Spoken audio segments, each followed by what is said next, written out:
அதாவது மாணவர்களை இப்போ அடிக்க முடியவில்லை. நான் இங்கே படிக்கச்சில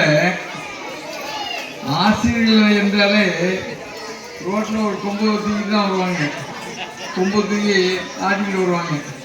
அதுதான் ஆசிரியர்கள். அது மட்டும் இல்லை, குழம்புருவாங்க. எங்கள் அப்பா என்னை ஸ்கூலில் சேர்க்கச்சில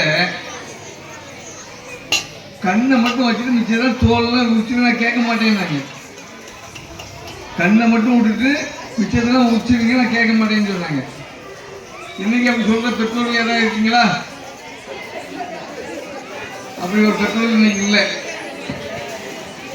ஆனா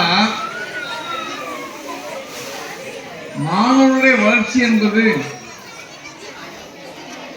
60% இந்த ஆசிரியர்கள் என்றால் 40% உங்கள்கிட்ட இருக்குது, பெற்றோர்கள்ட்ட இருக்குது.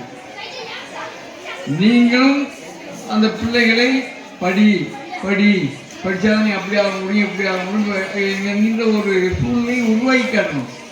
இன்னைக்கு தவறான வழிகள் நிறைய இருக்குது. அந்த தவறான வழிகளுக்கு பெற்றோர்கள் செல்லக்கூடாது. உங்களுடைய பிள்ளைகள் நன்றாக இருக்க வேண்டும் என்றால் நீங்கள் நன்றாக இருக்க வேண்டும். நான் சின்ன வயசுலேருந்து மிக கஷ்டப்பட்டவன். அதாவது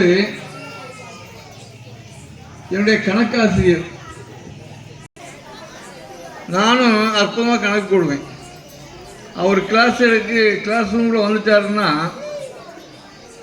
60 மார்க் எடுத்த பிள்ளைங்க தான் மேலே இருக்கணும், அதாவது பெஞ்சில் இருக்கணும். மிச்சம் எல்லாம் 60 மார்க் கீழே இருக்கணும், கீழே வந்துடணும், கீழே உட்காந்துக்கணும்.